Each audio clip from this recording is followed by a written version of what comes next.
Tribunal Constitucional.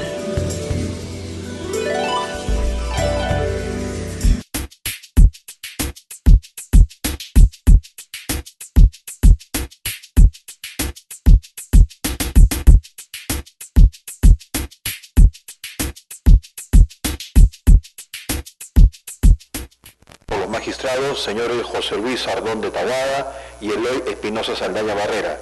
Secretaria de Sala, doctora Janet Otárola Santillana. Muy buenos días, señores abogados y público en general. Pueden tomar asiento. Muchas gracias por el saludo.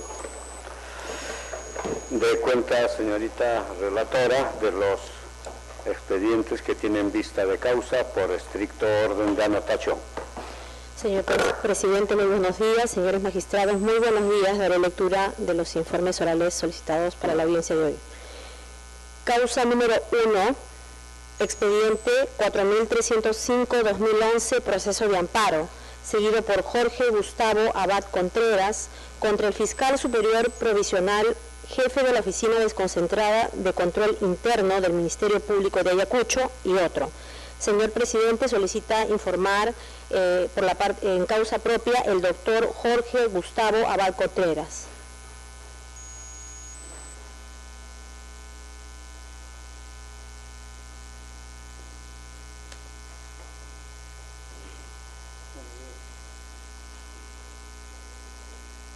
Señor abogado, puede hacer usted uso de la palabra a efecto de realizar su defensa.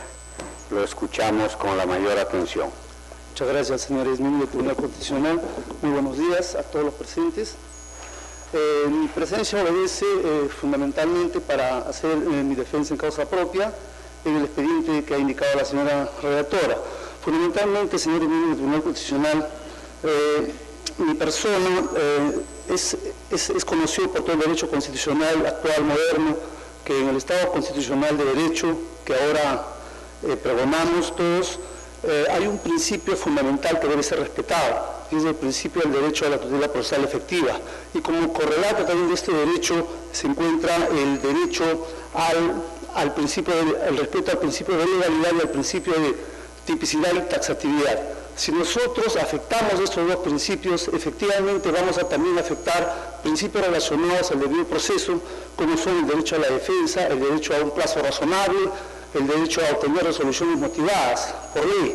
Y si también, en el caso del proceso sancionador administrativo, afectamos estos derechos, vamos a afectar, señores magistrados, el derecho a la remuneración, el derecho al trabajo, y cuando hay medidas cautelares de por medio, como las medidas de abstención, por ejemplo, precisamente se afecta inclusive a la dignidad humana de la persona.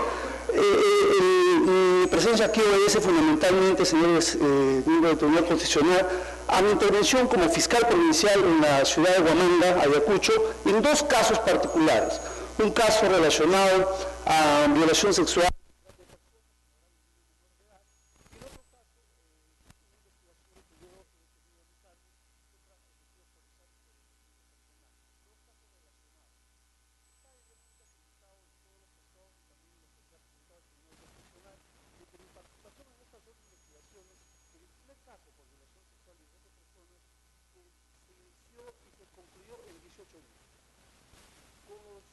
Las propias deficiencias o no que puede tener uno como ser humano dentro de nuestro tarea de la investigación.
Cada detalle de la investigación y finalmente en la apertura del proceso disciplinario que cuestioné en este proceso constitucional, observando una serie de irregularidades que ellos encontraron. Sin embargo, como yo refiero, cumplí con culminado dos investigaciones dentro del plazo previsto, que era de 60 días. El primero lo culminé en 18 días con la formalización de denuncia y el segundo en 46 días con la formalización de denuncia.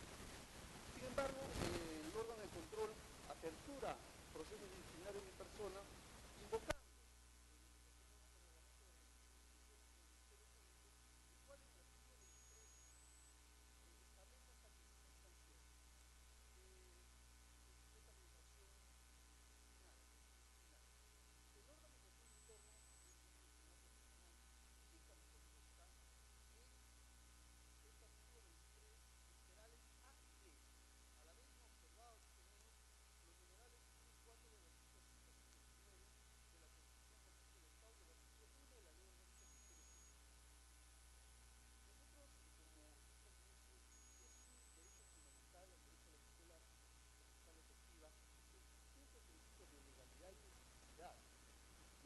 básicamente nos invoca a que cada acción humana para ser merecedora de una sanción penal debe estar perfectamente tipificada en una norma, sea de carácter penal o una norma de carácter administrativo. El principio de capacidad de tipicidad significa que esa invocación, esa sanción debe estar prevista de manera clara y específica en la norma respectiva, sea de carácter penal o sea de carácter administrativo. Y este principio lo ha establecido por el Tribunal Constitucional. Entonces, ¿qué es lo que cuestionamos nosotros? Cuestionamos que haya estado el principio de legalidad y tipicidad al limitar las conductas que el órgano de control que no son recogedoras de infracciones de carácter administrativo, sino en normas de carácter constitucional. Y en la ley orgánica del Ministerio Público, en el artículo 1. ¿Por qué digo lo siguiente? En primer lugar, el artículo literal del reglamento de instituciones señala expresamente: se consideran infracciones sujetas a sanción disciplinaria cometer hecho grave que sin ser delito compromete la dignidad del cargo y desmerezca el concepto público. Está claramente establecido por este mismo Tribunal Constitucional que este tipo de tipificaciones de manera vagas, amplias, ambiguas, genéricas, afectan el principio de tipicidad que orienta el proceso administrativo sancionador. Y lo ha dicho el Tribunal Constitucional en el expediente 21/9/2004, donde expresamente señala que estas cosas genéricas necesitan remitirse a otras que le den contenido, porque son demasiado ambiguas, demasiado genéricas. Entonces, en ese sentido, señores miembros del Tribunal Constitucional, nosotros estamos invocando que se ha violentado el derecho de tipicidad penal en la tipificación de esta sanción en este inciso A, que es, como todos sabemos, establece una norma absolutamente genérica y ambigua. Y no solo eso, sino también lo que ha hecho el órgano de control es tipificar mi conducta en dos artículos, o en un artículo de la Constitución Política del Estado. Concluya, señor abogado. Muchas gracias. Al haber ido observado los numerales 1 y 4 de la Constitución Política del Estado y el artículo único 1 de la Ley Orgánica del Ministerio Público.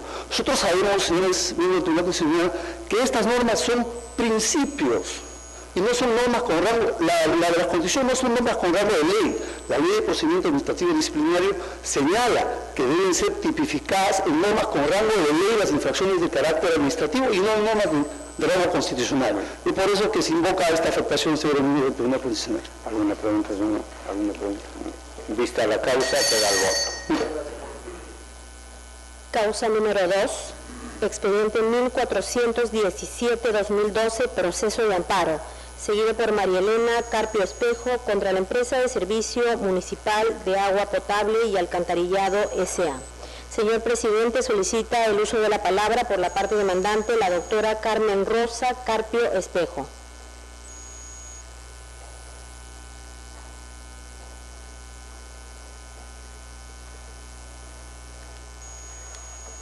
Señora abogada, puede usted hacer uso de la palabra por el tiempo que se le ha concedido, que lo escuchamos con atención. Sí, bien, señor presidente, señores magistrados de este ilustre tribunal.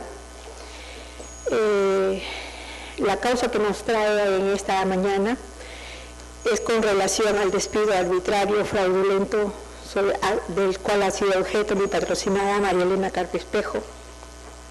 No obstante que durante 2 años, desde el 1 de julio del 2009 hasta el 30 de junio del 2011, vino efectuando labores permanentes y bajo subordinación y bajo las instrucciones y horario que le indicaba la empresa demandada, en este caso Semapach.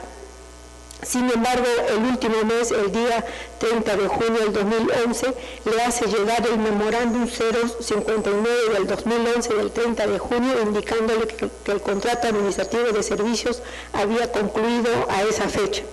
No obstante que, como hemos indicado, las labores que había realizado bajo una contratación simulada, contratos de servicios desde el 1 de junio del 2009 hasta el 30 de junio del 2011, conforme está acreditado con los contratos,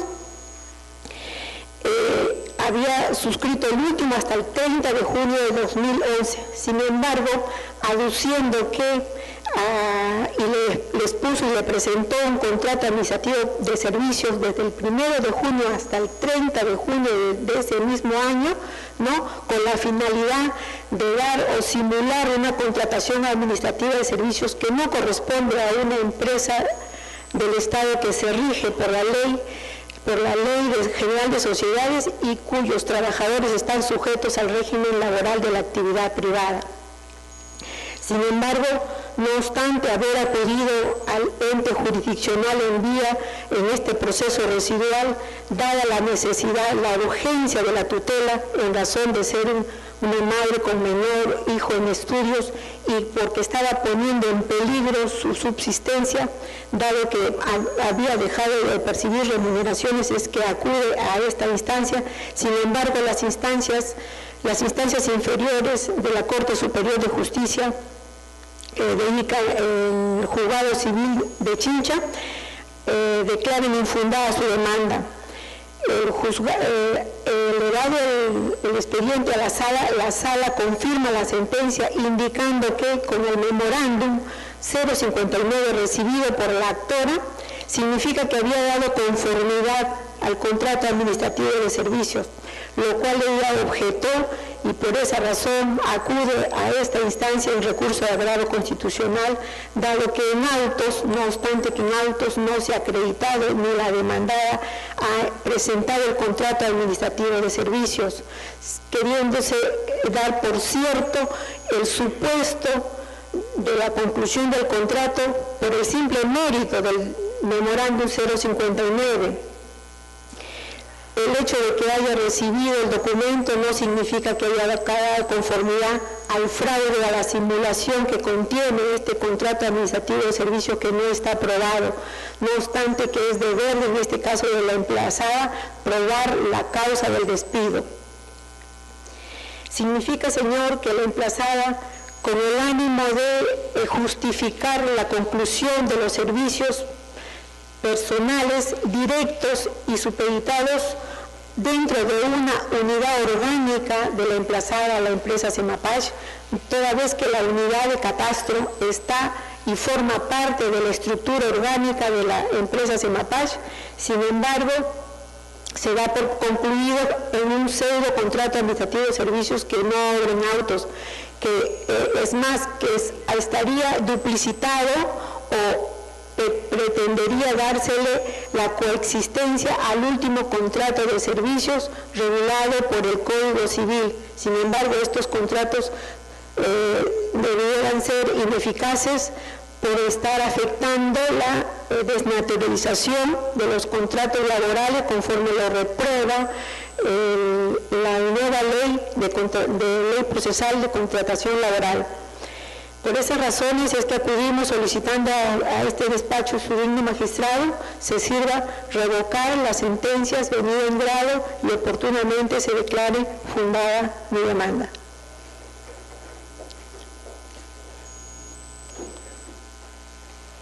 El magistrado doctor Espinosa le va a hacer una intervención. Gracias, presidente.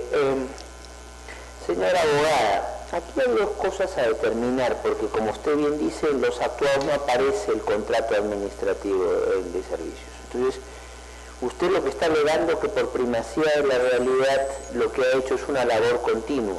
Ese es su alegato. ¿Ya? Bueno, ¿cómo lo acredita? Dos, recuerde que está en un proceso de tutela urgente, con lo cual si necesitamos una etapa probatoria para verlo, este no es el escenario. Dos, el otro tema, a ver, según se desprenden los actuados, su defendida era pensionista, y usted sabe que hay ciertos límites para la posibilidad de una doble percepción. Explíquenos un poco la situación en su caso concreto, por favor. Sí, con respecto a las pruebas sobre el principio de primacía de la realidad, indico que en mi demanda se adjuntó los informes por el cual, en este caso María Elena Carpio, presentaba mensualmente a su jefe inmediato, el jefe de la unidad de catastro, sobre las labores que realizaba. El memorándum por la cual la jefa de recursos humanos indicaba que el personal, dentro del cual se incluye a María Elena Carpio Espejo, debía cumplir un horario de trabajo. Los informes por el cual comunicaban a la empresa que los trabajadores deberían asistir a unos cursos de capacitación para adiestrarse en el manejo del sistema administrativo de AutoCAD. Digamos, los honorarios, los recibos de honorarios por los cuales adjuntó de manera continua y permanente del 1 al 24 el número correlativo por el cual tenía permanente relación y continua con la empresa demandada. ¿El otro punto? Con respecto a su situación de pensionista, en efecto, lo que sucede es que la ley establece incompatibilidad cuando el monto de la remuneración como pensionista excede... Conozco el criterio, pero ¿cómo usted acredita que no se excede? ¿Qué documentación tiene para facilitarnos al respecto? Digamos, por el mérito de la propia emplazada en cuanto presenta la resolución por la cual se le concede pensión provisional a la demandada, a María Elena Carpio Espejo, por un monto mínimo de 415 soles. Entonces, esto sumado a la remuneración que percibe como trabajadora de empresas en La Paz no excede el 50% de la UIT. Vista la causa, queda el voto. Causa número 3, expediente 1639-2012, proceso de amparo, seguido por Francisco Arnaldo Ángeles Millones contra Repsol YPF Comercial del Perú S.A.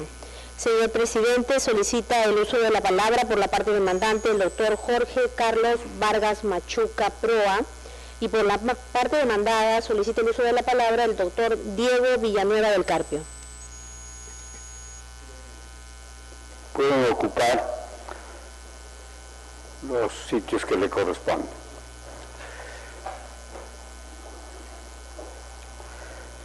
Señor abogado, puede hacer usted uso de la palabra a efecto de realizar la defensa. Lo escuchamos con la mayor atención.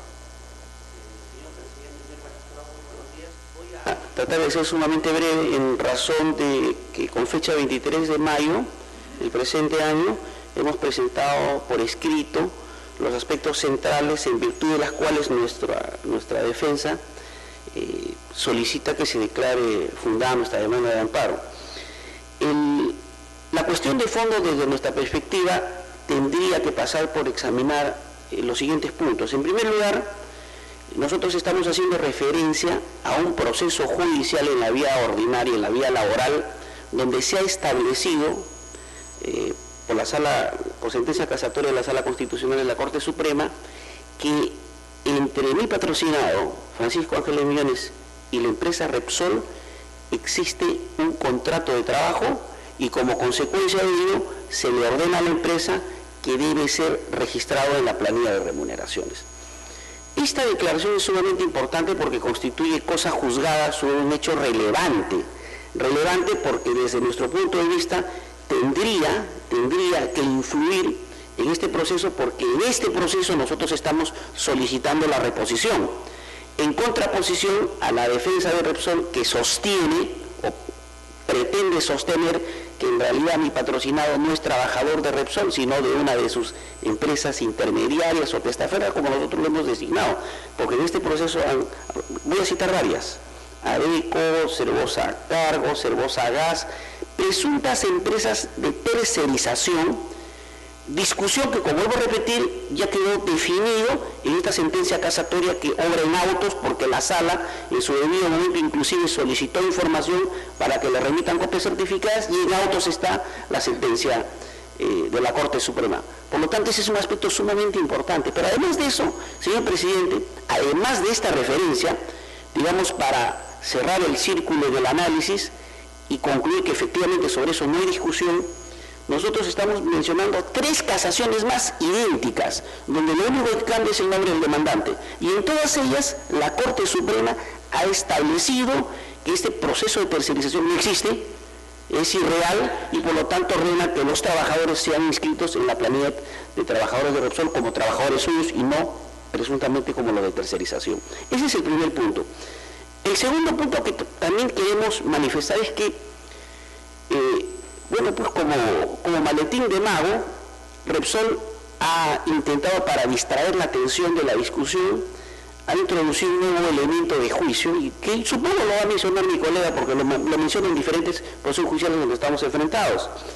Se menciona que existe una sentencia de ese Tribunal Constitucional, que es la sentencia 2698 del 2012, una sentencia de amparo donde Repsol demanda al Ministerio de Trabajo, y donde el Tribunal Constitucional declara fundado ese amparo y dice: es nula el acta de inspección llevada a cabo ante la Autoridad de Trabajo, en virtud del cual se estableció que los diferentes trabajadores, donde está mi cliente, no son trabajadores de las tercerizadoras, sino de Repsol.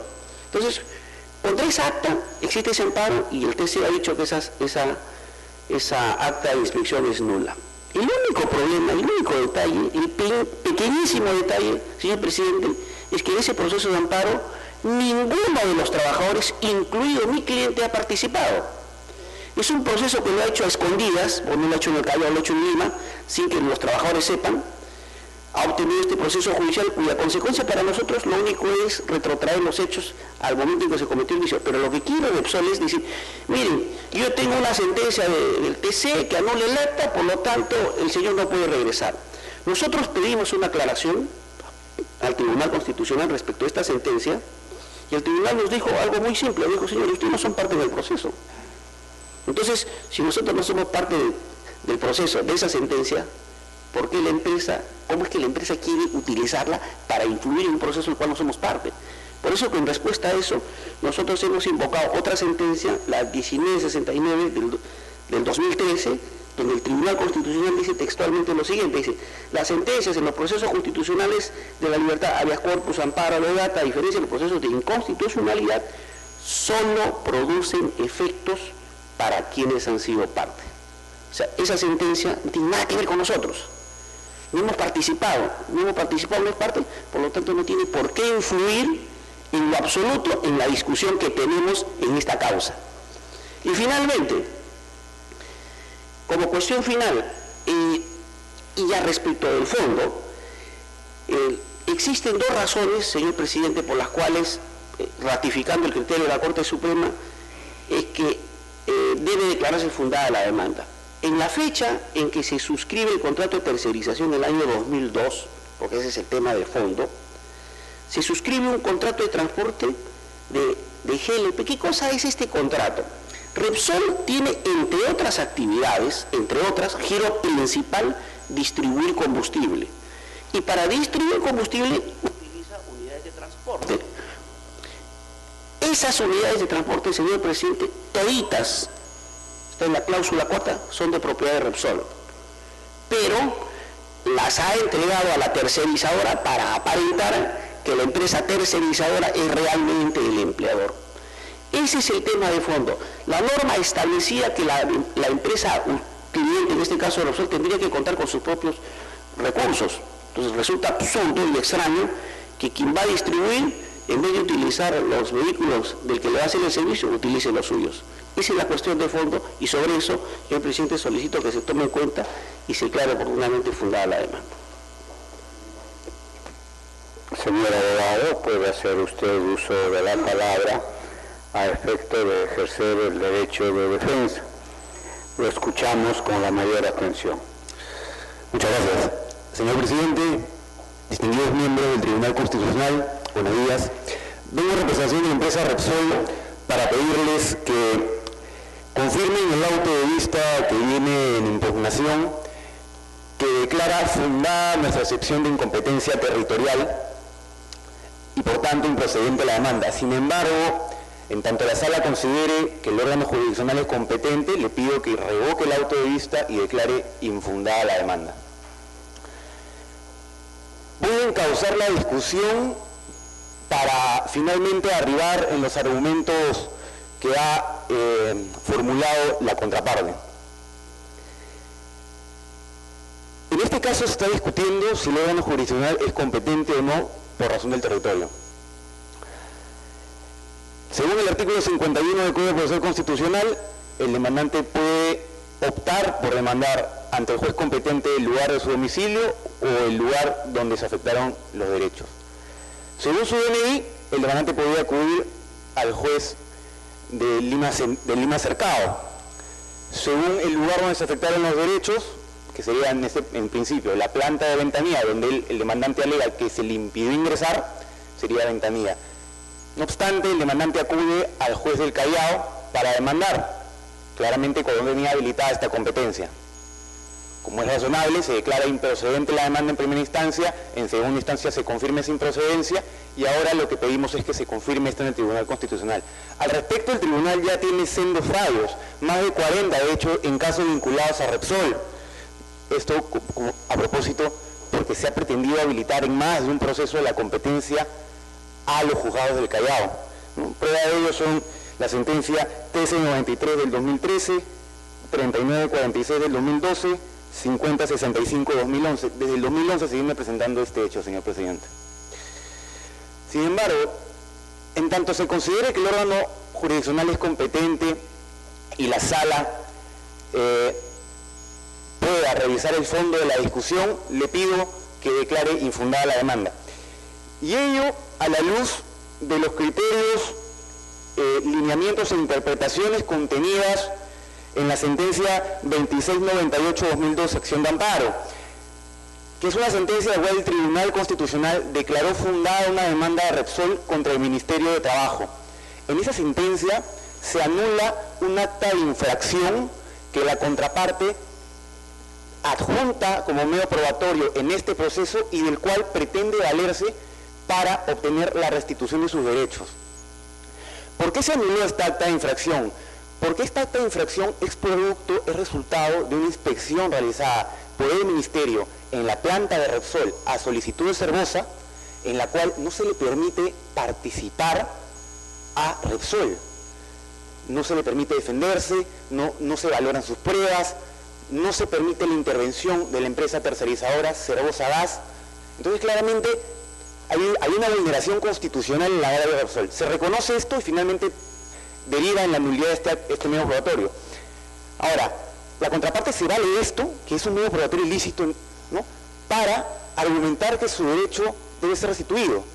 Se argumenta que hay sentencias de la Corte Suprema, sin embargo esas sentencias de la Corte Suprema no toman en cuenta las valoraciones e interpretaciones del Tribunal Constitucional contenidas en esta sentencia, que, dicho sea de paso, es cosa juzgada constitucional a la luz de los criterios fijados previamente por el Tribunal Constitucional. ¿Por qué debe prevalecer esta sentencia, señor presidente y distinguidos magistrados? Porque esta sentencia garantiza el respeto al principio de seguridad jurídica, al principio de predictibilidad de los fallos, a la proscripción de fallos contradictorios. Estos lineamientos fijados en esta sentencia deben servir y deben ser observados para poder resolver casos estrechamente vinculados como el que se trae a esta distinguida sala. Por esas consideraciones, señor presidente, distinguidos jueces superiores, les pido que o bien declaren improcedente la demanda por razón de la competencia o, en caso consideren competente al órgano jurisdiccional, declaren infundada la demanda. Muchas gracias.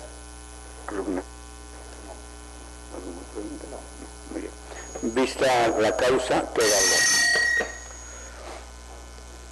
queda causa número 5, expediente 3880-2012, proceso de amparo, seguido por Distribuidora Navarrete S.A., contra el ejecutor coactivo y auxiliar coactivo de la Intendencia de principales contribuyentes de la Superintendencia de Administración Tributaria, SUNAT.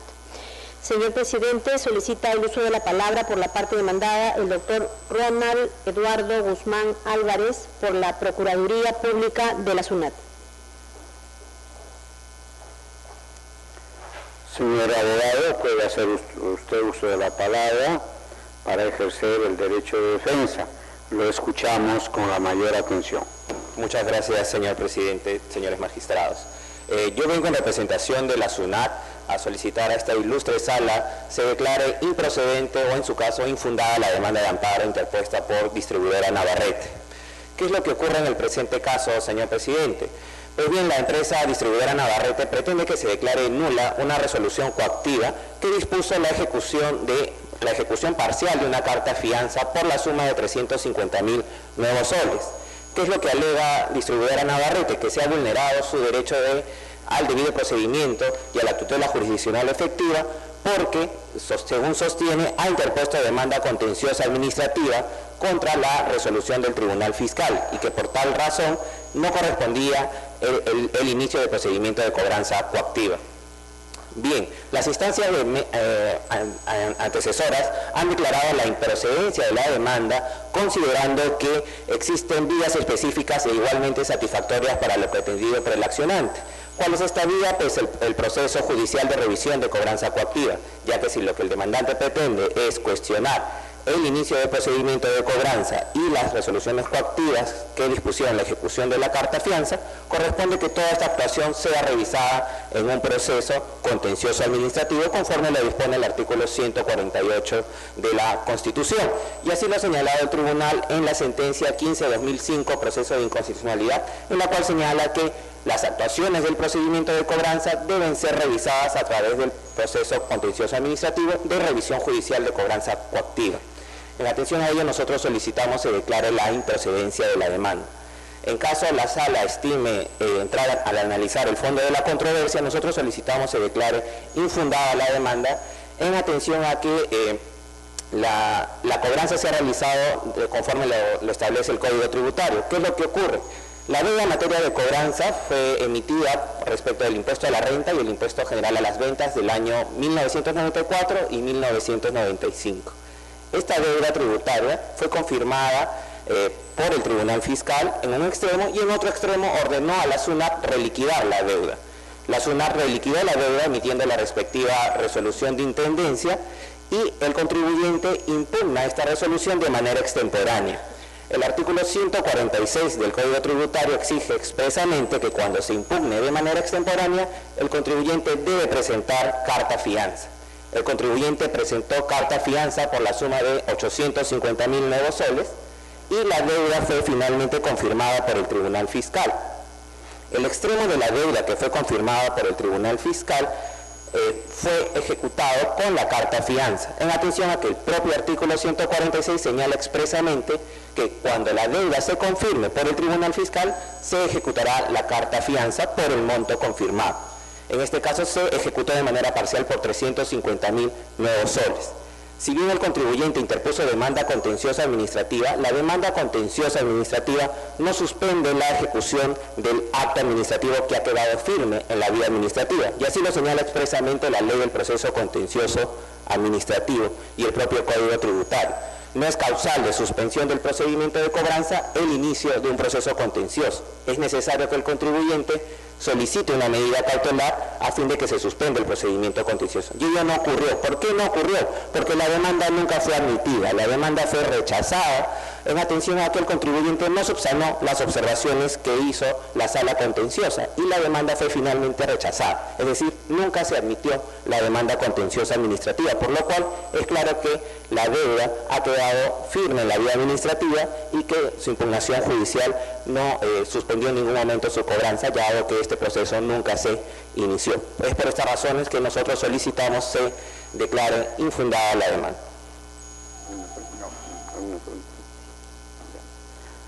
El magistrado doctor Espinosa le va a hacer una pregunta.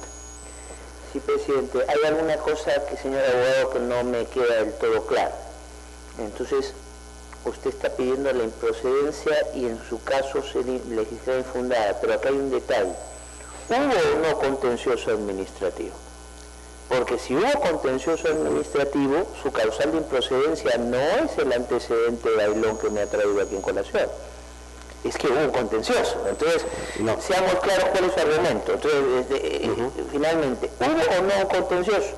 Y si en ese contencioso se termina, porque usted me está diciendo que ese contencioso en líneas generales estaría queriendo abordar los mismos temas que son materia de este amparo. Entonces, precise por favor su argumentación en ese punto. Sí, lo que yo señalo es que lo que el demandante cuestiona es el procedimiento de cobranza coactiva, que es distinto al procedimiento contencioso tributario donde se discute la determinación de la deuda. A esta altura del partido algo entonces conocemos, doctor, pero el tema es bien claro.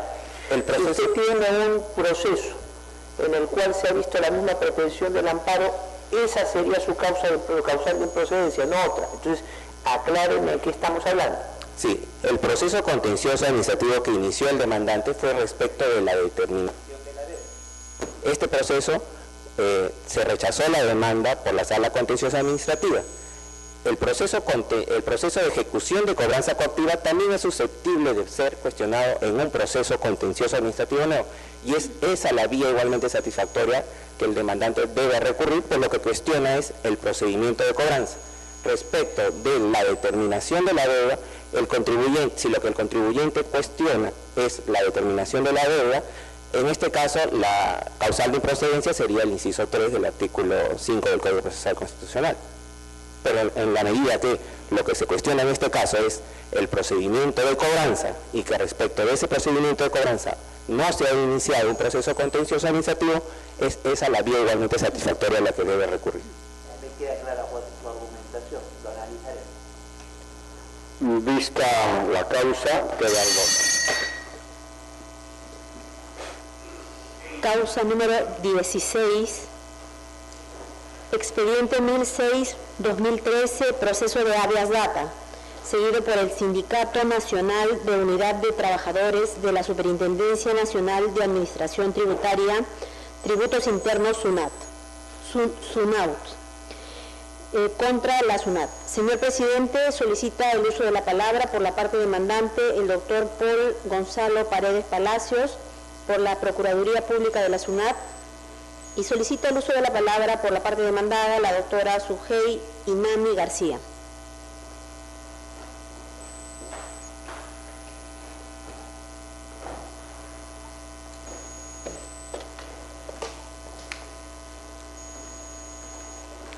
Señor abogado, puede hacer usted uso de la palabra a efecto de ejercer su derecho de defensa. Lo escuchamos con la mayor atención. Muchas gracias, muy buenos días. Esta es una habeas data que consiste en lo siguiente. El SIMAUT lo que solicita es a la SUNAT que entregue el reporte de marcaciones de sus afiliados desde sus respectivas fechas de ingreso hasta el 31 de julio del año 2009, que fue la oportunidad en que se presentó esta demanda. La demanda ha sido rechazada mediante una resolución según la cual lo que sostiene es que como demandantes no hemos acreditado que la SUNAT tenga dicha información en su poder y que únicamente dicha información, es decir, la marcación de asistencia, solamente resulta siendo exigible a partir del año 2008. Discrepamos de dichas razones por lo siguiente. Consideramos que sí está acreditado que la SUNAT tiene dicha información por lo siguiente. Esa información está contenida en un sistema informático, es decir, no es que sean documentos, papel, sino que obra en un sistema en computadoras. El segundo argumento es que nosotros hemos acompañado en nuestra demanda como anexo 1I imágenes en las pantallas donde figura esta información de las marcaciones por periodos anteriores al año 2008.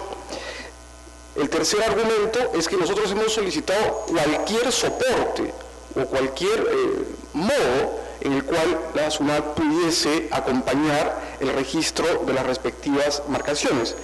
Y el cuarto motivo es porque la SUNAT no ha acreditado, en todo caso, que haya destruido dicha información.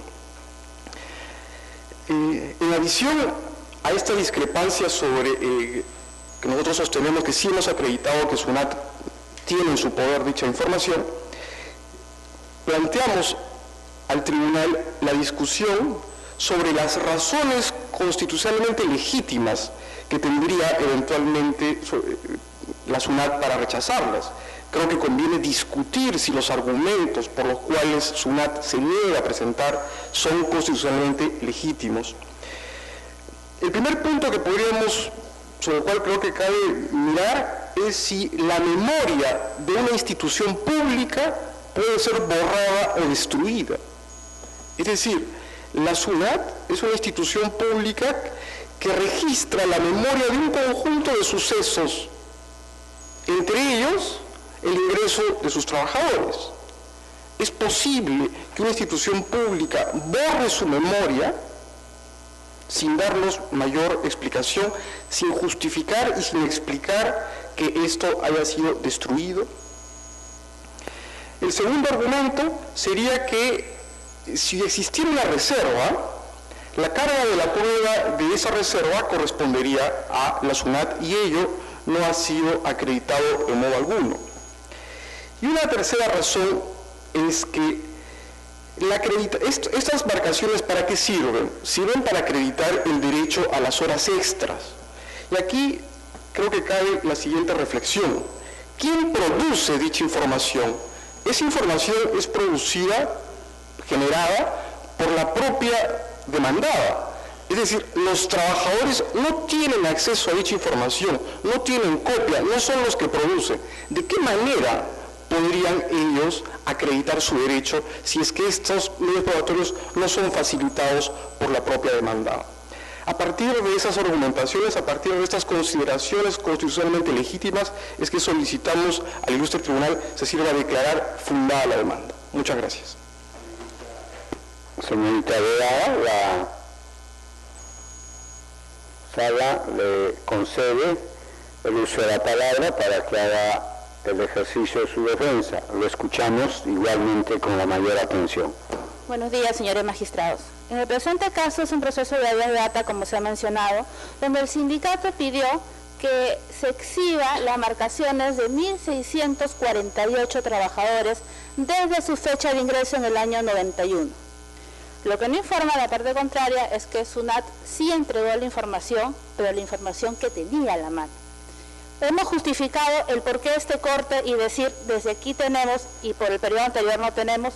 Sí, señores magistrados, las normas legales que son aplicables a SUNAT como entidad pública son el Decreto Supremo 004-2006-TR. Este Decreto Supremo, que fue modificado por el 021-2006-TR, le imparte una obligación a SUNAT como empleador para conservar, es cierto, las planillas, los reportes de marcaciones, pero solo desde enero del 2008 hacia adelante. Es más, señores magistrados, esta norma legal no le obliga a SUNAT a mantener indefinidamente en el tiempo las marcaciones, pues menciona que solo son por el plazo de 5 años que debería conservarla desde enero del 2008. A la fecha, los reportes de enero del 2008 tampoco existen, pero la información en su momento le fue entregada a la parte contraria desde enero del 2008. El reclamo y el conflicto es la información anterior. ¿Dónde se encuentra esta información? Señores magistrados, con el recurso de apelación, acompañamos el instructivo normativo de SUNAT que regula las asistencias y las entradas y salidas de la institución, de los trabajadores de la institución. En este instrumento normativo claramente se menciona que la segunda quincena del mes de febrero se tendría que anular, extinguir, eliminar las marcaciones.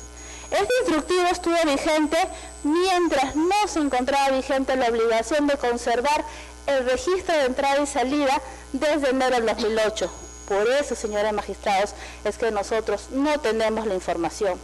Este argumento, señores magistrados, fue evaluado por la sala y en razón a ello aplicó el artículo 13 de la Ley de Acceso a la Información Pública, donde claramente menciona que nadie está obligado a entregar por habeas data información que no posee, pues no puede crearlas para ese propósito.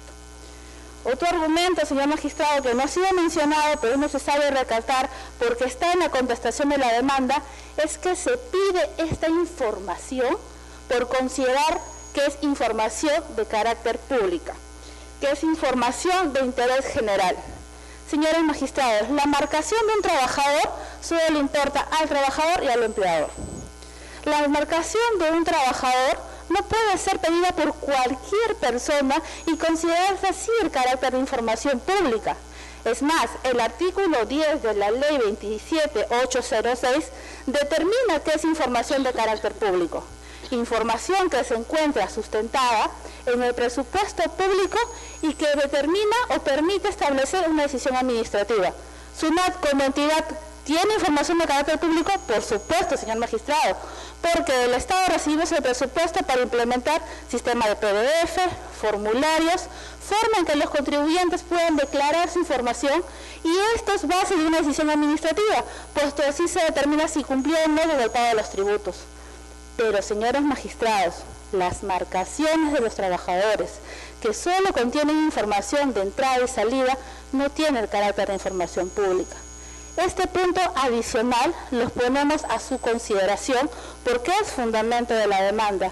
No obstante, señores magistrados, queremos señalar que solicitamos se confirme la posición de la sala porque también en esa oportunidad valoró los registros que menciona, los pantallazos que señala en la sala superior y que respecto de ellos alega un hecho importante, que solo son 2 pantallazos de 2 días del año 2005 y que pues no permiten probar que el año 91 existan los registros en SUNAT. Nosotros, señores magistrados, hemos presentado los documentos y es más, en atención a la norma vigente, tenemos que señalar que inclusive a la fecha ni siquiera tenemos los pantallazos de enero del 2008. Por esas consideraciones, señores magistrados, y básicamente porque hemos presentado la información que poseemos, no tenemos la información anterior a la fecha que nos solicitan y que es materia del agravio constitucional, es que solicitamos confirmar la decisión de la Sala Civil.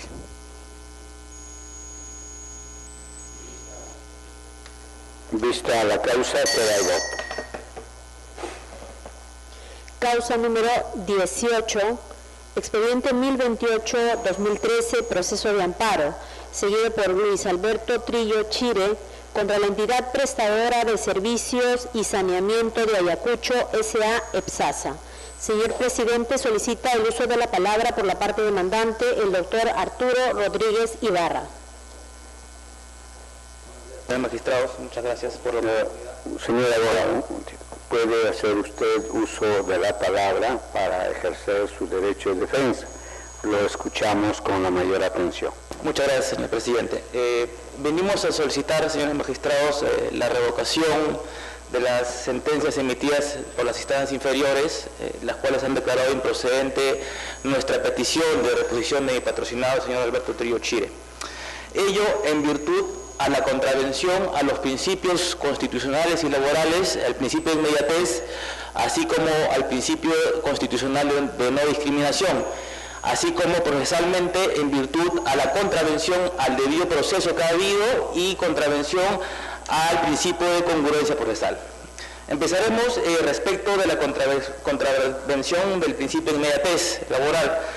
Mi patrocinado, señor magistrado, laboraba para EPSASA Ayacucho desde el 2002, desempeñándose pues como especialista contable. Del 2002 al 2011 mi patrocinado ha laborado de manera normal, nunca ha recibido ningún tipo de llamado de atención ni ninguna falta. Sin embargo, pues en el desarrollo de sus funciones, con fecha 21 de junio del 2011, debido a un error material, un error personal que tuvo mi patrocinado, pues comete una incongruencia respecto a la declaración a la SUNAT, hecho que posteriormente va a generar pues que la SUNAT efectivamente imponga una multa a la empresa, ¿no?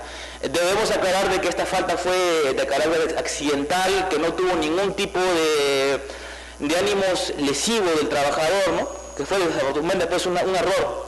Bueno, Al detectarse esta inconsistencia tributaria, con fecha 29 de diciembre del 2011, mi patrocinado mismo informa a su superior jerárquico respecto del problema que había con la SUNAT. Con fecha 29 de diciembre, a través del informe 02-2012, de fecha 5 de enero del 2012, la Gerencia de Administración y Finanzas informa a la Gerencia General de este problema. Ese mismo día, el 5 de enero del 2012, la Gerencia General remite los actuados a la Oficina de Control Interno, a la OSI, para que ésta evalúe, ¿no?, la posible sanción, para que evalúe los hechos expuestos. El OSI emite la hoja informativa 001-2012 EPSASA/OSI, que fue remitida al directorio el 20 de enero del 2012, esto es 15 días después, así como la Gerencia General el 24 de enero de ese mismo año, 2012, en la cual efectivamente la OSI detecta la inconsistencia y recomienda, ¿no?, tomar las medidas disciplinarias necesarias para, pues, corregir el error, ¿no? Eso está claramente dilucido en autos. Sin embargo, tenemos, señor magistrado, de que tanto el directorio como la Gerencia General, en el peor de los casos, estuvo enterado de todos los hechos y de la falta el 20 y el 24 de enero del 2012 respectivamente. Sin embargo, tenemos, señores magistrados, que recién, con fecha, pues, 1 de agosto del 2012, se le imputa y con fecha 10 de agosto ya se procede a despedirlo. Consideramos que estos 7 meses que han transcurrido desde que se conoció la falta hasta la imposición de la sanción, pues contravienen el principio de inmediatez. Ahí es posición pacífica en la doctrina, pues, establecer de que el principio de inmediatez opera a partir de que el empleador conoce la falta y que inmediatamente impone la sanción. Acá no ocurrió, acá transcurrieron 7 meses. Eso, pues, es una clara contravención al principio de inmediatez. Luego, respecto a la contravención al principio de congruencia procesal, que contraviene las normas de debido proceso, cuestionamos el argumento 7 de la sentencia del ACUO de la primera instancia, que es la que respecto al principio de inmediatez va a señalar textualmente: de los acompañados fluye que la acción disciplinaria fue iniciada por el empleador a mérito de la hoja informativa 001-2012 EPSASA-OSI, remitida mediante oficio número 080-2012 EPSASA-OSI de fecha 6 de junio del 2012. Entonces, para el ACUO, el empleador tomó conocimiento recién, supuestamente, el 6 de junio del 2012 a través del oficio 080-2012, que fue remitida por la OSI. Sin embargo, señores magistrados, ese oficio que el ACUO va a decir de que recién informan la hoja informativa, que es el oficio 080-2012, no va a tratar de la notificación respecto de la hoja informativa de la OSI. Ese oficio, que es remitido por la propia OSI, por el contrario, va a denegar el pedido de la Gerencia General respecto a que haya un reexamen de los hechos. En el mismo oficio va a decir: con fecha 20 de enero del 2012 se remitió al directorio el memorándum 027 que contenía, pues, la hoja informativa que justamente detectaba estas incongruencias. Y asimismo, este mismo oficio va a señalar de que el propio 24 de enero fue remitido a la Gerencia General. Y lo que concretamente va a decir la OSI en ese oficio va a decir: nosotros no podemos hacer un reexamen porque ya todo está en la hoja informativa que te notificamos el 20 de enero. Entonces, señores magistrados, ¿cómo el ACUO va a señalar de que recién con este oficio del 6 de junio, que fue remitido por la OSI a la Gerencia General, recién la Gerencia General toma conocimiento de la falta, cuando acá el mismo oficio deniega eso? El mismo oficio dice que no puede hacer un reexamen y que por el contrario, pues, ya todo ha sido de conocimiento el 20 de enero, señores magistrados. Finalmente, un minuto nada más, respecto de la contravención al principio de no discriminación, tanto mi patrocinado como la jefa de finanzas fueron los que la OSI opinó que debían ser sancionados. Sin embargo, a la jefa de finanzas no se le ha despedido, a mi patrocinado sí. Esto contraviene, creemos nosotros, el principio de no discriminación, que incluso que ya existen pronunciamientos de la Corte Suprema que 2 trabajadores que tienen la misma falta, que se les acusa de los mismos hechos, no pueden recibir sanciones distintas, a menos que haya otros antecedentes. Mi patrocinado no tiene ningún antecedente disciplinario. Por esa consideración, señor magistrado, solicitamos, pues, que se declare fundado el recurso de amparo y se ordene la reposición de mi patrocinado. Señor abogado, en este caso, lo que ya usted también ha expresado, es de que el empleador tuvo conocimiento en enero. Así es, así es. Pero la carta fue en agosto. ¿Ese plazo, a su concepto, es un plazo razonable o es un plazo irrazonable? La doctrina nos va a decir, señor presidente, de que debe ser, desde el momento en que se conoce el acto lesivo, la sanción debe ser inmediata. Y ya en el 20 de enero ya había el informe de la OSI, con lo cual podían haber sancionado. No se hizo hasta agosto. Es más, y permítame por favor, en el mismo oficio 080, la misma OSI le va a decir, nosotros, a través del oficio 051-2012, EPSASA, de fecha 16 de febrero del 2012, remitido al gerente general, donde recomendamos se sirva a disponer la implementación inmediata de la responsabilidad disciplinaria administrativa de los trabajadores. O sea, la misma OSI en febrero le dice, castiga, ¿no? Y hemos esperado hasta agosto. Vista la causa, queda el voto. Causa número 22, expediente 1227-2013, proceso de amparo, seguido por Araceli Hernández Villanueva contra la ONP. Señor presidente, solicita el uso de la palabra por la parte demandada el doctor Raúl Carranza Velázquez.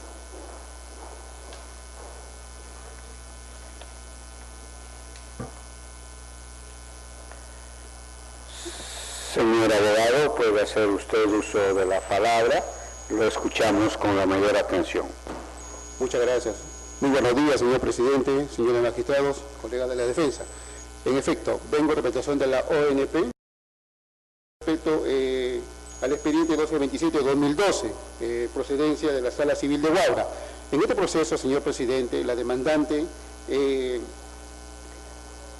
solicita, mediante el proceso de amparo, que se deje sin efecto la resolución administrativa que le deniega la pensión, que le suspende la pensión de jubilación que venía percibiendo. La administración en sus inicios le otorgó pensión de jubilación reducida en amparo y también en mérito a los informes de verificación emitidos por los verificadores que actualmente vienen siendo cuestionados en el juzgado de determinación anticipada de Guaura, en la cual pues se ha validado aportes al Sistema Nacional de Pensiones por empleadores inexistentes. En mérito a ello, la ONP, procediendo al control posterior, se determinó que estos empleadores no existían, señor presidente, y algunos no habían sido inscritos en la planilla de sueldo a la demandante. Por lo tanto, la ONP procedió a suspender la pensión de jubilación que venía percibiendo este demandante. Por lo tanto, necesitamos que se declare infundada la demanda.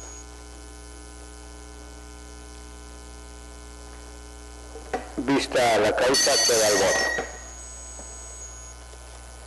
Causa número 25, expediente 1861-2013, proceso de amparo, seguido por Máximo Elquén Campos contra los jueces de la Sala Mixta y de Apelaciones de la provincia de Chota de la Corte Superior de Justicia de Cajamarca. Señor presidente, solicito el uso de la palabra por la parte demandada el doctor Mac Herencia Félix por la Procuraduría Pública del Poder Judicial. Señor abogado, puede hacer usted uso de la palabra para ejercer el derecho de defensa. Lo escuchamos con la mayor atención. Señor presidente, con la venia, señores miembros del tribunal. Disculpe. Un poquito más alto. ¿Sí?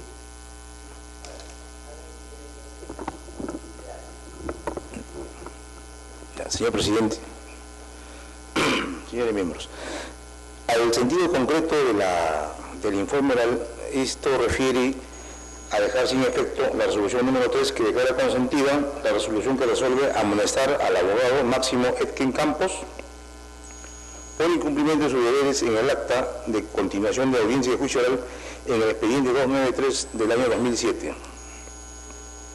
Al respecto, esta Procuraduría precisa de que la resolución que ha sido declarada consentida dentro del acta de una audiencia de un proceso ordinario penal, imponiéndose la amonestación al abogado por una conducta al retirarse de la sala de audiencias estando al pleno acto de lectura de sentencia. Dicha resolución, conocida por el abogado demandante, no ha sido cuestionada ni ni impugnada conforme a los mecanismos procesales de carácter penal. Sin embargo, el demandante aduce que se encontraba mal de salud, por eso que fue al retiro de la audiencia, presentando un certificado médico posterior al acto que ha sido notificado de la resolución que declara consentida. Lo que no se tiene en consideración, ahora bien, conforme al artículo 4, que señala que el amparo procede respecto a resoluciones judiciales firmes, debe entenderse que las resoluciones judiciales firmes se encuentra amparado por resoluciones que han sido cuestionadas mediante los mecanismos de impugnación. Y esta resolución número 3 que amonesta al abogado Máximo Esquem no ha sido impugnada en ningún momento habiendo sido notificado válidamente. Por lo tanto, atendiendo a su naturaleza procesal y atendiendo que la materia en sí de este proceso es de amparo, donde no hay ninguna vinculación directa con derecho constitucional vulnerado. Por lo tanto, señores magistrados, esta Procuraduría que se declara la improcedencia de la demanda de amparo. Vista la causa, queda el voto. Causa número 32, expediente 2694-2013, proceso de amparo, seguido por Félix Daniel Espinosa Minaya contra la ONP. Señor presidente, solicita el uso de la palabra por la parte demandada el doctor Raúl Carranza Velázquez.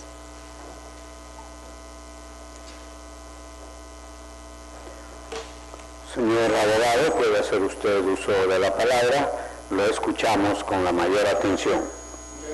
Presidente, señor magistrado, nuevamente, vengo a informar en el proceso 2694-2013 que se sigue contra Félix Daniel Espinosa Minaya. Igualmente también solicita que se restituya la pensión de jubilación que venía percibiendo. En efecto, señor presidente, el demandante interpone demanda de acción de amparo para que la ONP deje sin efecto la resolución que le suspende la pensión de jubilación que venía percibiendo, en mérito a que el demandante en ningún momento ha demostrado haber laborado para los empleadores, por la cual la ONP le reconoció los años de aportes. Más aún, de acuerdo al control posterior, se determinó de que los verificadores que vienen siendo cuestionados en la ciudad de Huaura habían validado información que no existía, creando o inventando empleadores, en la cual se le determinó que el demandante había elaborado. Y conforme a los informes de control posterior, se determinó de que estas empresas no existían, ni mucho menos estaban inscritas en los registros públicos. Es por ello que la demandada, en mérito a los controles posteriores a la que tiene derecho, se le suspendió la pensión de jubilación que indebidamente venía percibiendo el demandante.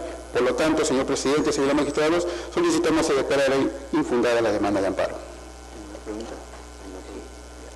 El magistrado doctor Espinosa va a hacer una pregunta. Señor abogado, usted sabe que el Tribunal Constitucional ya ha establecido criterios sobre motivación de actos administrativos. Acá la resolución que otorga la pensión de jubilación, usted diría que no tiene que cumplir esos criterios, que cumple esas causas. Efectivamente, señor magistrado, como le vuelvo a reiterar, la ONP obra para suspender la pensión de un pensionista de acuerdo a los controles posteriores. ¿Qué sucede?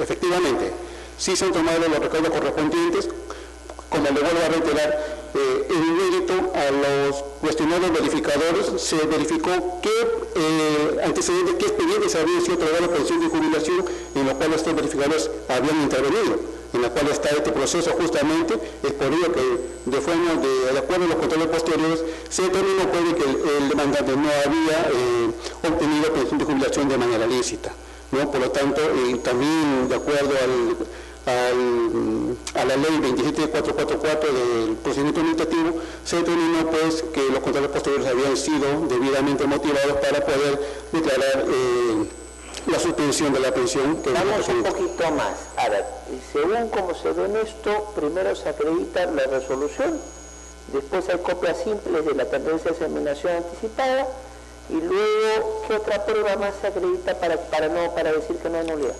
Como le digo, señor magistrado, las visitas que se han hecho a los empleadores que han sido inscritos por este demandante, unos no existen, otros no están acreditados en la planilla de sueldos y salarios del demandante, por lo tanto se determina pues, de que esta persona ha falseado documentación y también información irregular. Bien, es todo por mi parte. Gracias. Vista la causa, queda el voto. Causa número 33, expediente 2786-2013, proceso de amparo, seguido por Asociación Buró Veritas contra los jueces de la Quinta Sala Permanente especializada en lo contencioso administrativo de la Corte Superior de Justicia de Lima y otros. Señor presidente, solicito el uso de la palabra por la parte demandada, la doctora Pamela Trujillo Castañeda, por la Procuraduría Pública de la SUNAT.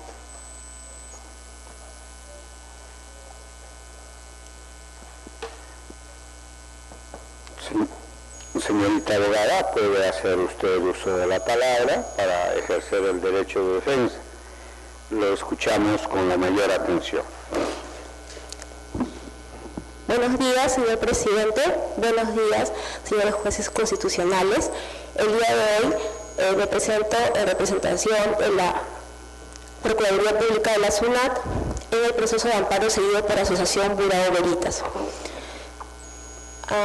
No está presente la otra parte, quisiera decir preliminarmente lo siguiente. Este proceso de amparo que interpone el demandante es en virtud a infracciones que la SUNAT de Aduanas le ha imputado al demandante por una incorrecta clasificación arancelaria. Esta empresa se dedicaba a verificar operaciones de importación y también de despacho de mercancía. En el devenir de sus actividades, SUNAT Aduanas le imputa unas infracciones por incorrecta clasificación arancelaria. Por cada infracción cometida por el contribuyente, este interpone sendos procesos contenciosos administrativos, en los cuales no ha obtenido un pronunciamiento favorable, porque los jueces han estimado efectivamente la consideración y al establecer la improcedencia de ambas pretensiones, tanto en primera como en segunda instancia. No es el primer proceso que tenemos con la Asociación Buró Veritas. Tal es así que existen dos pronunciamientos de vuestro digno despacho, quisiera señalarlas. Una es la recaída en el expediente 2853-2013 y la otra recaída en el expediente 4405-2013, en donde vuestro digno tribunal ha llegado a la conclusión que las decisiones estimadas tanto en primera como en segunda instancia de estos procesos, que se vierten bajo los mismos argumentos, bajo las mismas consideraciones, han desestimado tanto la nulidad de la resolución administrativa y a la larga convalidan las sanciones impuestas en la vía administrativa, se encuentran debidamente motivadas. Todo esto explica las razones y los argumentos que dieron lugar para desestimar la demanda planteada. Asimismo, considero que se debe tomar en cuenta que en los procesos de amparo contra resoluciones judiciales se debe acreditar un manifiesto agravio, el mismo que en ninguno de los procesos se ha acreditado. Asimismo, nosotros consideramos que este argumento que vierte en su escrito de agravio señala que la no aplicación del control difuso hace que se acredite este agravio, lo cual nosotros estimamos en el sentido de que, como ya efectivamente nuestro despacho ha señalado, no ha habido ninguna vulneración de derecho constitucional del demandante. Por ello, nosotros solicitamos desestimar el presente recurso de agravio y se confirme la resolución expedida en la resolución número 6 expedida por la sexta sala de la Corte Superior de Justicia.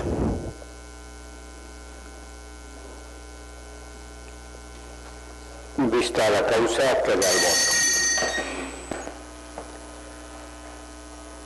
Causa número 34, expediente 2950-2013, proceso de amparo, seguido por Gilbert Arriaga Navarro contra el Pacífico Vida, Compañía de Seguros y Reaseguros S.A. Señor presidente, solicita el uso de la palabra por la parte demandada el doctor Sandro Núñez Paz.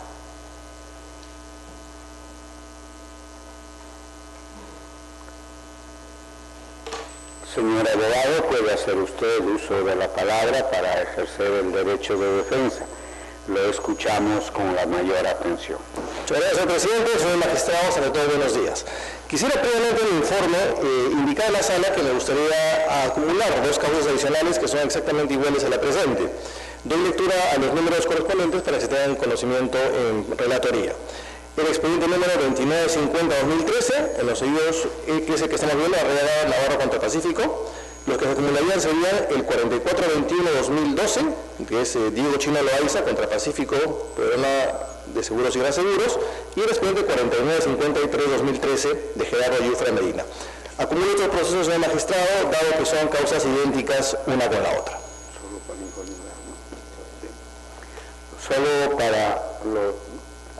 Solo para los efectos del informe oral se va a acceder a la petición del abogado.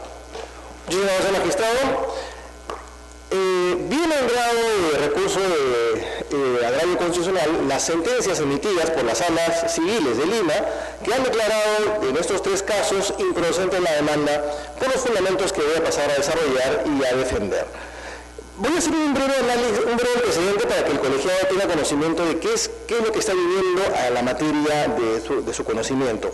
Son procesos en los cuales los asegurados, las personas que tienen un seguro complementario de trabajo-riesgo, solicitan a Pacífico Vida, Compañía de Seguros y Reaseguros, una pensión por tener alguna discapacidad. Muy bien, es el caso, señor magistrado, de estos tres trabajadores que vienen de Moquegua, de Southern Peru Copper Corporation. Estas tres personas, y muchas otras también, tienen que seguir un procedimiento previo establecido por norma, que es el 003-2008 de salud, en el cual se establece cuál es el procedimiento para el pago, o sea, para pedir la pensión, para que sea otorgada y puedan gozar de la misma. En este procedimiento, que es una norma legal, se ha establecido claramente que previamente deben acudir a la empresa prestadora de salud para que efectivamente acrediten alguna enfermedad y se le otorgue la pensión. En caso no puedan establecer eso, pues podrán ir a una vía arbitral o poder a una vía judicial para tal efecto. Eso es lo que dice la norma. ¿Bien? El caso específico de estas tres personas. Estas personas presentaron sus solicitudes a la compañía de seguros y la compañía de seguros, siguiendo el procedimiento, les dijo: vamos a acreditar tu enfermedad. Los documentos que me has presentado no acreditan tu enfermedad, así es que te vamos a evaluar. Vamos a evaluarlos a cada uno. ¿Cuál es el procedimiento que se sigue? La empresa les envía una carta y les dice: señores, ustedes están en tal Moquegua y el sitio más cercano para que ustedes puedan hacerse el examen médico, una comisión médica para que les revise, es Arequipa. Les manda pasajes, les manda estadía, no solamente para ellos, sino también para un acompañante. Muy bien. Efectivamente, ¿qué hicieron estas personas al recibir esa carta? Simplemente no hicieron nada. Se fueron a los pocos días a Ica, es decir, de Moquegua, en vez de Arequipa, se fueron hasta Ica, consiguieron un certificado los tres en Ica, y con ese certificado presentan su proceso de amparo, dejando en abandono el proceso administrativo que se debe seguir según las normas que he establecido previamente.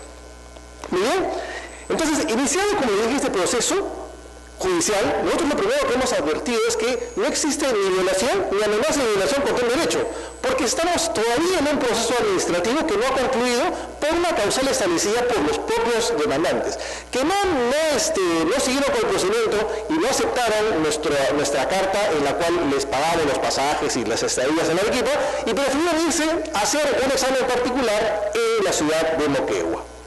perdón, en la ciudad de Ica, es decir, un tanto más alejado, obviamente sin ningún pago por parte de la empresa. Muy bien. Independientemente de eso, los certificados que presentan los demandantes, en este caso, son contradictorios con el certificado que se tiene o que la empresa tiene para tal efecto. Entonces, como ya he dicho anteriormente en esta misma sala, en este caso existen dos exámenes médicos contradictorios. Uno que dice que tiene un grado de menoscabo que le correspondería el pago de una pensión, y otro que dice por el contrario que no llega al menoscabo para esa situación. ¿Qué ha dicho esta Corte Constitucional en anteriores pronunciamientos?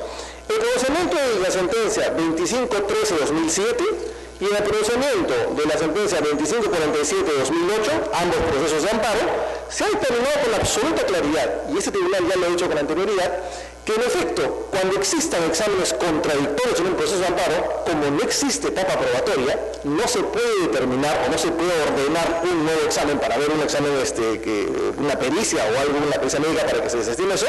Lo que ocurre es que en este caso no puede proceder un proceso de amparo porque hay contradicción de prueba. Y si hay contradicción de prueba, lo que corresponde en todo caso es ir a la vía ordinaria. Muy bien, eso es lo que ha hecho el Tribunal Constitucional, como le dije, en la jurisprudencia que les he hecho mención. Pero cabe señalar también que resulta curioso que esas personas hayan ido a un hospital que no tiene una acreditación para una comisión médica evaluadora y que esta conformación de esta evaluación médica evaluadora esté compuesta por tres personas o tres galenos que son médico interno, psiquiatra y medicina física. En discusión es un ecoacusis, es decir, un mal de oído. En cambio, la comisión médica que conforman las personas que dicen que el demandante no tiene, o los demandantes no tienen el menoscabo porcentual válido para una pensión, son un médico físico de rehabilitación, un neumólogo y un otorrinolaringólogo. Entonces, estos certificados, como les dije, no nos causan ninguna convicción los que ha presentado el demandante, y como les dije nuevamente, por lo tanto, está establecido que en efecto no habría demostrado su incapacidad.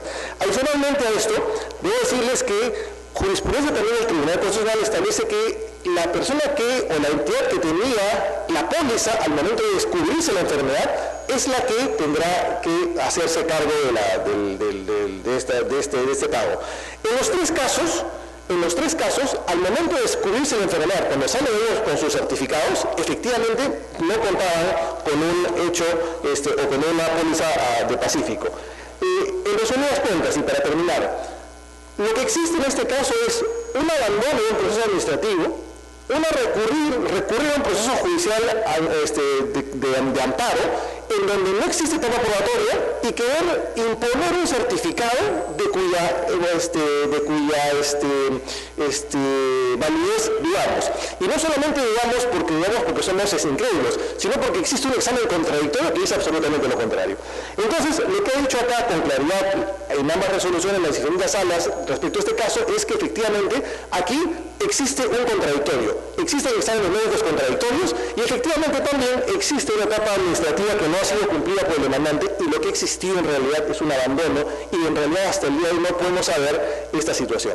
Lo que nosotros queremos como entidad es que esta persona pase una evaluación y que esa evaluación nos diga y nos determine si efectivamente tiene enfermedad o no. Y esa es la posibilidad, y en todo caso, si es que no se demuestra, tendrá el proceso judicial ordinario donde podrá demostrar este caso. Y no, como le dije, venir un proceso laboral de amparo en donde no existe una etapa probatoria y no se pueden mostrar estos efectos. Por tales consideraciones, solicito a este ilustre tribunal se sigan confirmar en todos sus extremos las tres sentencias venidas en grado. Vista la causa, queda el voto. Causa número 36, expediente 3460-2013, proceso de habeas corpus, seguido por Julio Alberto Ormeño Ecos, contra el juez del segundo juzgado penal de San Juan de Miraflores de la Corte Superior de Justicia de Lima. Señor presidente, solicita el uso de la palabra por la parte demandada el doctor Maximiliano Herencia Félix por la Procuraduría Pública del Poder Judicial. Señor abogado, puede hacer uso de la palabra a efecto de realizar el derecho de defensa. Lo escuchamos con la mayor atención. Presidente, señor miembro del tribunal, con la venia. En el presente caso se trata pues, de que el demandante solicita que se dé sin efecto el auto de apertura de instrucción por incompetencia del juez al tratarse de delito de peculado y delito contra la administración pública y contra la red pública. Al respecto, no se ha tenido en consideración de que conforme a la ley 26.689, que determina los parámetros de los procesos ordinarios, así como los sumarios, que establece que está dentro de la norma evocada, es de competencia del juez penal ordinario en las causas seguidas con los delitos de corrupción de funcionarios y contra la administración pública, así como en concordancia con el artículo 9 del Código de Procedimientos Penales. No se ha tenido en consideración. 2. En el sentido de la resolución judicial de los autos de apertura de instrucción, que en este caso se solicita el amparo, se deje sin efecto, no se ha tenido en consideración también sobre respecto al expediente 06973 del año 2006 sobre acción de habeas corpus del Tribunal Constitucional, precedente que señala en su estricta literalidad que los autos de apertura de instrucción, al ser resoluciones de inicio del proceso, no pueden ser cuestionadas mediante mecanismos procesales de impugnación, sino máxime que se pueden ser atacadas bajo el principio de contradicción y de defensa dentro del proceso judicial penal ordinario. Estando a esas consideraciones y entendiéndose que esta es una acción de habeas corpus, no existiendo ninguna vulneración o amenaza en contra de la resolución que dicta la autoapertura, esta Procuraduría solicita que se declare la improcedencia de la acción de amparo. Vista la causa, queda el voto. Causa número 38, expediente 3844-2013, proceso de amparo, seguido por Fernando Milton Contreras Morales, contra el presidente de la Sala Penal de Apelaciones y liquidadora de la Corte Superior de Justicia de Loreto y otros. Señor presidente, solicito el uso de la palabra por la parte demandada el doctor Mac Herencia Félix por la Procuraduría Pública del Poder Judicial. Señor abogado, lo escuchamos con la mayor atención. Señor presidente, al sentido concreto del informe, se trata de la demanda de incorporar la valoración de una prueba sobre un proceso ordinario penal que ha sido emitido ya sentencia en primera instancia, así como su recurso de apelación, agotando todo mecanismo procesal de impugnación hasta la Corte Suprema que ha resuelto. Al respecto, es preciso determinar que el juez constitucional no puede evaluar el fondo del asunto en materia penal ordinaria, máxime que se han agotado los mecanismos de instancia plural en su máxima expresión en la Corte Suprema sobre la nulidad, obedeciendo el carácter del demandante, que se trata sobre restitución sobre un derecho de propiedad que no tiene ningún tipo de vinculación con derecho constitucional vulnerado. Son mecanismos ya que se ha esgrimido por máximo intérprete constitucional, como es el tribunal, que no puede el juez constitucional abocarse a causas pendientes o que han sido resueltas por tribunal, agotado todas las instancias y como todos los recursos. Máxime que la ejecución del fallo tiene que cumplirse de acuerdo a su literalidad y han sido declaradas, consentidas y ejecutoriadas, ¿no? Por esas razones y consideraciones, señor presidente y miembros del tribunal, la Procuraduría del Poder Judicial solicita también que se declare la improcedencia de esta acción de amparo. El doctor Eloy le va a hacer una precisión. Sí, un momento, en realidad, para no confundir conceptos. No es un problema de fondo y forma, es un problema de términos de legalidad ordinaria o de constitucionalidad. Nosotros sí podemos revisar siempre y cuando hubiera un tema de constitucionalidad. Su alegato entonces no es un tema que no podamos entrar al fondo. Si hubiese un problema de constitucionalidad podemos entrar al fondo para tener claros los conceptos. Sí, así es, así es. Vista la causa, queda el voto. Causa número 46, expediente 5210-2013, proceso de amparo, seguido por Dora Blanca Quintana Galarza contra la ONP. Señor presidente, solicita el uso de la palabra por la parte demandada el doctor Raúl Carranza Velázquez. Señor abogado, puede hacer usted uso de la palabra para ejercer su derecho de defensa. Lo escuchamos con la mayor atención. Muchas gracias, señor presidente, señores magistrados. En este proceso, la demandante Dora Blanca Quintana Galarza, la procedencia es la Quinta Sala Civil de Lima, lo que pretende es el reajuste de la pensión de viudez que viene percibiendo. En efecto, señor presidente, la demandante viene solicitando se efectúe el recálculo de la pensión de jubilación del causante, así como el reajuste de la pensión de viudez que ella viene percibiendo, en mérito al decreto de ley 23.908. Sin embargo, señor presidente, conforme obra en autos, la ONP le otorgó al causante un monto superior a los 3 sueldos mínimos vitales. Por lo tanto, la Quinta Sala también es de la coincidencia de que no procede el reajuste, toda vez que el demandante percibió un monto superior. De ello así, la ONP le ha denegado la pensión, el reajuste de la pensión, toda vez que la demandante no tiene derecho al recálculo de la pensión de viudez. Por lo tanto, solicitamos a la digna sala se declare infundada la demanda. Vista la causa, queda el voto. Causa número 47, expediente 5.459-2013, proceso de amparo, seguido por Franz Joaquín Arroyo Gómez contra RIMAC Internacional, Compañía de Seguros y Reaseguros.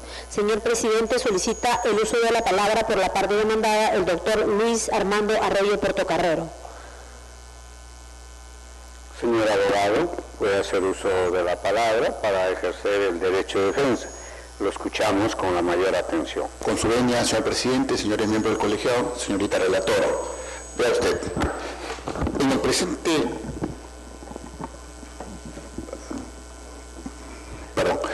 vea usted, en este proceso de amparo lo que se peticiona es el otorgamiento de una pensión de invalidez por enfermedad profesional.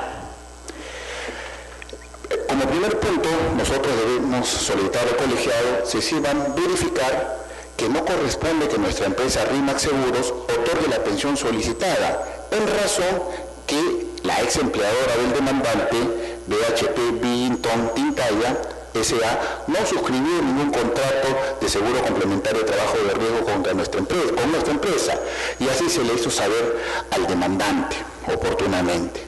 Pero fuera de ello, señores magistrados, esta demanda también es improcedente en razón que no se ha acreditado la relación de causalidad entre las labores desarrolladas por el demandante y la enfermedad de hipoacusia que sustenta la demanda. Me explico. Este tribunal, con carácter de precedentes vinculantes, ha precisado que para que se otorgue una pensión de invalidez por la enfermedad de hipoacusia, se debe cumplir con acreditar la relación de causalidad entre las labores desarrolladas por el peticionante y la enfermedad profesional. Para ello debe valorarse precisamente sus labores habituales y la fecha de configuración de la enfermedad profesional, la fecha de su diagnóstico. Es más, este propio colegiado ha expedido sendas sentencias con fechas 23 de julio, en las causas 29-12 del 2013 y 32-63 del 2013, en el que ratifica estos criterios. ¿Qué tenemos en autos? En autos tenemos que el demandante trabajó para la empresa BHP Billington Tintaya S.A. entre el 1 de octubre del 99 y el 15 de octubre del 2003 con el cargo de supervisor de carreteras. Eso es, supervisor de carreteras, es decir, no realizó ningún tipo de labor propias al interior de mina y menos aún labores mineras. La enfermedad profesional se diagnosticó con fecha 24 de junio de 2010, esto es, cerca de más de 6 años de haber cesado en sus labores. Entonces, señores magistrados, se aprecia pues que no existe una relación de causalidad, ni por las labores desarrolladas por el demandante, ni como tampoco por la fecha de diagnóstico de la enfermedad de hipoacusia. Por estas consideraciones, solicitamos se sea declarada infundada la demanda. Muchas gracias, señores magistrados, es lo que voy a informar. Vista la causa, queda el voto. Causa número 48, expediente 5.983-2013, proceso de amparo, seguido por Ciriaco Martínez Patiño contra la ONP. Señor presidente, solicita el uso de la palabra por la parte demandante, la doctora Elizabeth Giovanna Soria Vaca.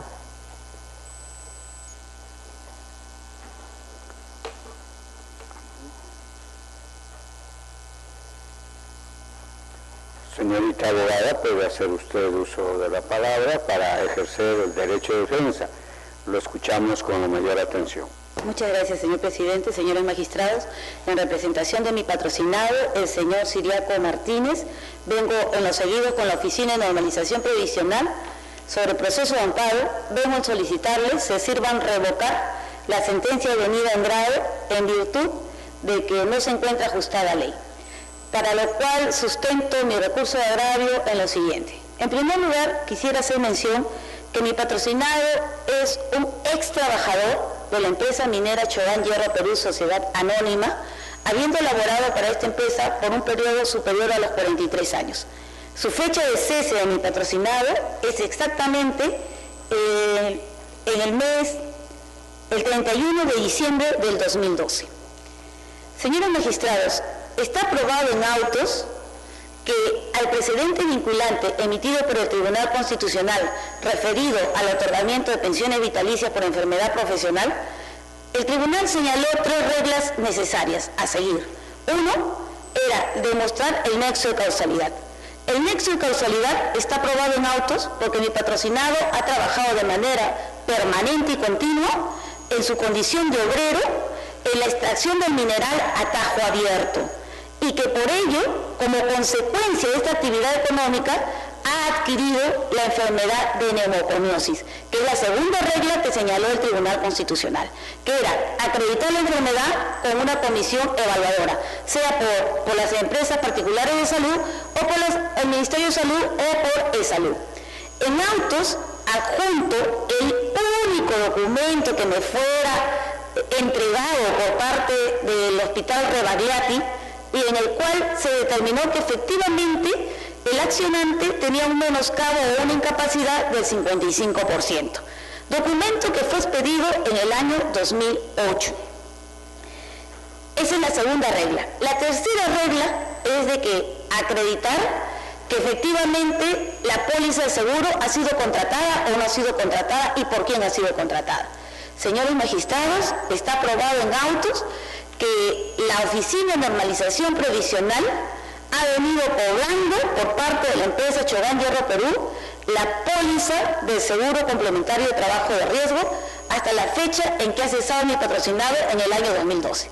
Además, he de mencionar que en esa sentencia de precedente vinculante, el tribunal indicó de que si la persona tiene una incapacidad del 55%, no es que podía cobrar remuneración y asimismo cobrar una pensión vitalicia. ¿Por qué? Porque el menoscabo era sobre el 50-55%. Asimismo, había indicado de que en caso de superar ese porcentaje, entonces ahí sí no podía percibir una remuneración y asimismo percibir una pensión. Señores magistrados, mi patrocinado está en la causal o en la incidencia de que tenía el 55% y que por tanto podía seguir laborando y percibir su pensión vitalicia por el 55%. El caso es el siguiente. Mi patrocinado tramita, obteniendo toda esta información, tramita ante la Oficina de Normalización Previsional el otorgamiento de su pensión vitalicia. Y en un proceso administrativo, la Oficina de Normalización Previsional, con resolución 2006-2009, le otorga la pensión de renta vitalicia. Pero ¿qué ocurre? Que cuando otorga la pensión, aplica la normatividad ya derogada, como es el Decreto Ley 18846. Para el otorgamiento de la pensión, aplica una norma derogada. Y nosotros sabemos que la vigencia de las normas entran a partir del día siguiente de su promulgación. Y es sabido porque el mismo tribunal ha sido enfático en decirle, señores de la Oficina de Normalización Previsional, no sigan cometiendo errores y trayendo más carga procesal. ¿Por qué? Porque ustedes tienen un precedente vinculante que es de cumplimiento obligatorio para todos. No es posible que la Oficina de Normalización Provisional actúe de manera arbitraria e ilegal. ¿Por qué? Al aplicar esa normatividad derogada en el año 2008 y que me extiende la resolución en el año 2009, está vulnerando un derecho constitucional y está vulnerando asimismo el otorgamiento de una pensión justa, conforme lo señala la normatividad vigente, que era la 26790, y el decreto supremo 003-98-SA, mediante el cual al señor le tenían que calcular su pensión sobre las 12 últimas remuneraciones totales recibidas por parte de su empleador. Sin embargo, con el decreto ley 18846 se establece el monto de la pensión sobre el salario básico, es decir, una pensión totalmente diminuta. Ante ello, ante esta resolución que consideramos incongruente, ilegal, con falta de motivación y aplicando normatividades ya derogadas, se presenta una solicitud ante el órgano administrativo. Y ante esa solicitud o perjuicio, al señor le suspende la pensión. Le suspende la pensión mediante resolución 7081 del 2010, en el que le dice de que no se le va a otorgar la pensión porque usted continúa trabajando. Sin embargo, en esta misma resolución administrativa invoca las sentencias vinculantes del Tribunal Constitucional. A todas luces, esta resolución tiene una motivación incongruente, aparente, ¿no? Luego de esto, pero eso sí le dice que cuando porque usted continúa trabajando, no se le va a considerar la pensión. Y le sugiere de que van a volver a revisar el expediente administrativo y para ver si le procede o no otorgarle la pensión. Señores magistrados, una vez que se ha iniciado el proceso de amparo, la Oficina de Normalización Provisional en el año 2011 ha emitido otra resolución, mediante el cual, calificando el expediente administrativo, ahora deniega el derecho a la pensión.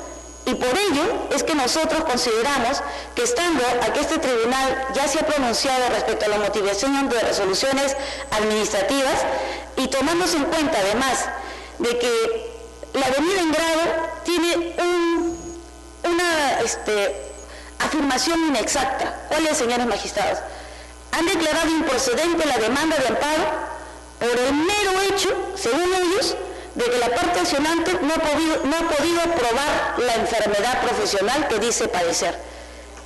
Totalmente falso, porque en la misma resolución administrativa expedida por el ente que corresponde, Oficina de Normalización Provisional, es esta institución que tenía el expediente administrativo y en el cual corre el certificado médico en original. Sabemos que todos los hospitales públicos, y en ellos incluido el de Badiati, cuando mi patrocinado se ha acercado para solicitar una copia fedateada, se la ha negado. Y lo ha dicho, es el órgano jurisdiccional quien tiene que solicitarlo.